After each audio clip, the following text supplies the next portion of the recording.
As I said earlier, and I can't emphasize it enough, take some good pictures of where everything goes, the layout, and as you take it apart, you know, nowadays with cell phones, it's great. Just take pictures as you go. Um, just keep things orderly, and so that you won't get confused when you try to put it back together.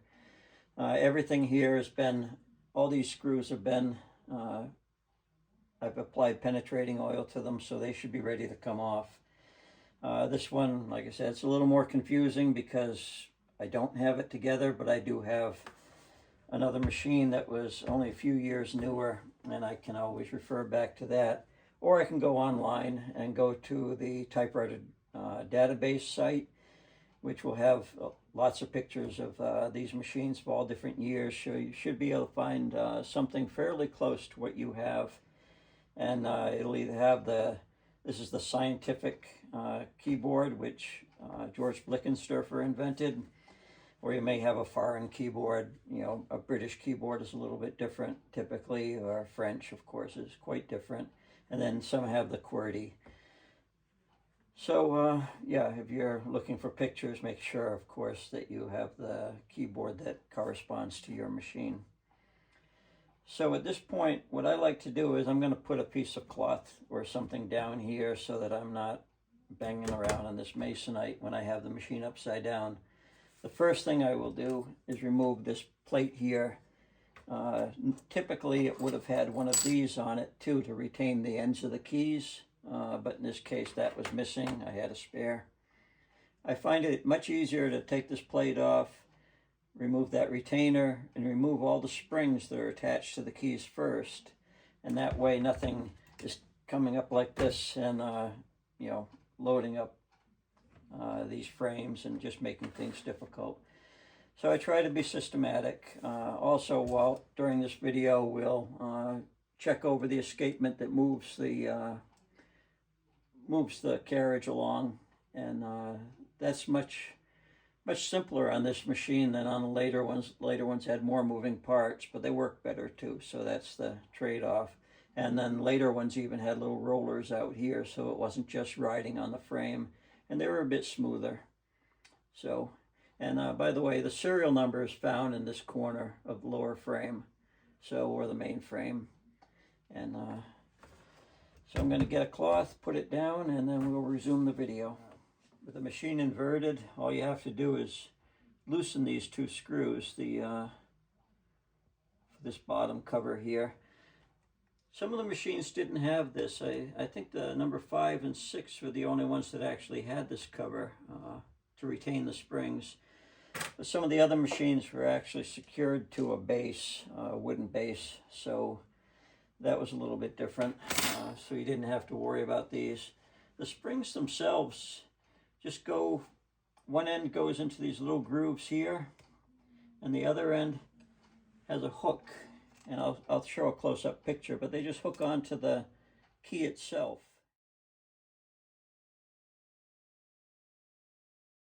And these don't really return the key, they just top it off. So it's a very light pressure on these keys here. But and there's one or two, depending on the machine, that have a hooked end, and they're heavier too. And you'll see the little, basically like a little rivet there that they go on. So it is easy to tell which ones those are.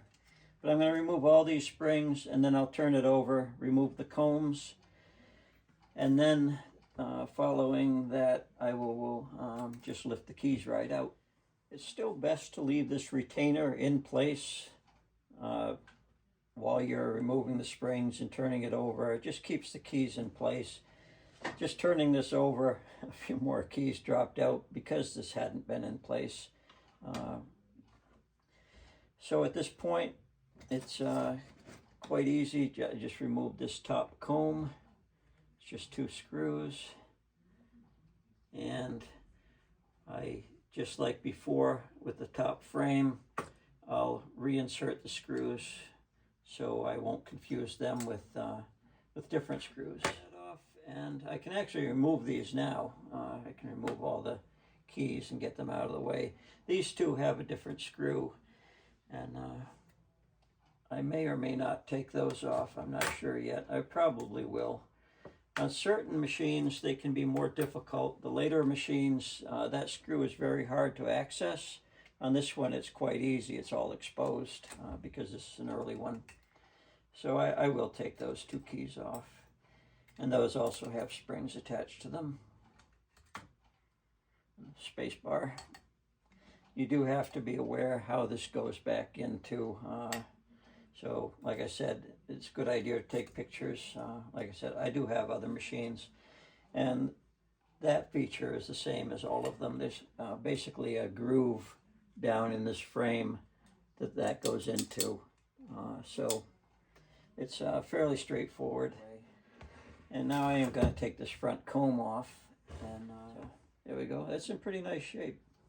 Its backside's kind of ugly. I'm going to remove this little lever here too, which actually, this is what is triggered by these keys, but yeah, that should clean up nice.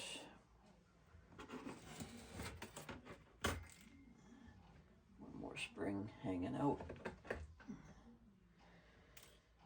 So now we have pretty much a bare frame. I am not going to remove this rod that goes through here. That's pressed in. I have removed that on a different one that I needed to, but if you don't need to, nothing's frozen up here, I'm not going to, because it's a bit of a hassle getting it back in. I will put some penetrating oil where everything moves on it, and we'll clean this up before I do anything more. On this one, it's an early one. It has mushroom feet, they call them. They're actually larger at the top, and you bring them up through, and they expand back to the full size on top. Unfortunately for these early number 5s, those aren't available. So what I'm going to do is I'm going to remove a little material in here, and I'm going to take replacement feet, which are pretty much exact copies of the originals. They're very nice. And I'll cut them off, and I'll insert them, and I'll use some adhesive that's made for rubber. And those should work out fine, because I do want to retain these tops. I'm not going to find replacements. So I guess we're there. One of the first things to do is I am not going to put these in a solution, even though the that rust evaporator says that it won't harm any types of plastic. I don't think they're really referring to this old celluloid that these keys are made out of. So, and these are actually in great shape. These should polish up nice. They don't have to be real shiny, but these aren't corroded. Often these are quite corroded, and the ones with that are all metal with the little paper insert and then the little cover on them, which is the later ones. Those would be fine once you strip them down. I will also remove this little lever here. This is for your figures and your caps. And there's a little spring in there. Chances are it's not going to come flying out because it's not compressed very much. And take these off. You only really have to remove one of these screws all the way, but because I'm going to be cleaning this, I'll remove them both. This slides off.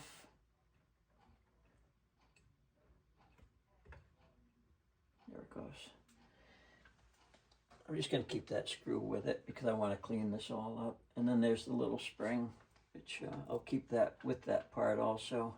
Save me from getting any confusion, because these aren't just screws. It's actually a little shoulder diameter on them, and these tighten right down, and they have just enough space to allow that little lever there to slide. So you don't want to mix these up with anything else. I want to give a basic explanation of how this mechanism works, how the wheel gets rotated to its correct position, locked in, and then goes forward according to the key. So on the keys themselves, The ones that rotate the wheel the furthest have the largest step here.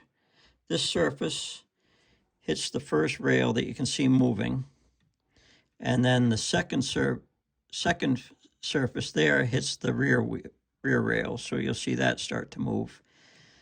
The front one moves this gear rack or gear segment back or rearward. And when it does that, it pulls this gear segment rearward, and you can see it rotating the what would be the type wheel, actually pulling the carrier pin over. When it does that, it will bring it back down to a point where the second rail or second frame here is then pushed or pulled, and that is attached to this little small gear rack here, or gear segment here. That one pulls this one back, and when that gets pulled back, it pushes this little lever here into what we call the magic wheel, and that stops the rotation. This also is the frame that pushes this whole thing down to the paper. So basically, when you press this, you see the first frame go down. When it starts to push the second one down, that puts that little lever into the magic wheel to stop the rotation. As it comes down, this indexing ring here will hit this protrusion, or it'll actually surround this protrusion here to lock the whole thing in place. And so even though the magic wheel and that lever put it basically into position, the thing that actually makes it rigid is that these teeth here straddle this protrusion as it goes down to its final position to strike the keys. And as you can see here, this key has a very small step on these two features, and so this one will rotate very little before the magic wheel gets locked in, where this one has a large step, so of course it will rotate the magic wheel much further before it stops rotating.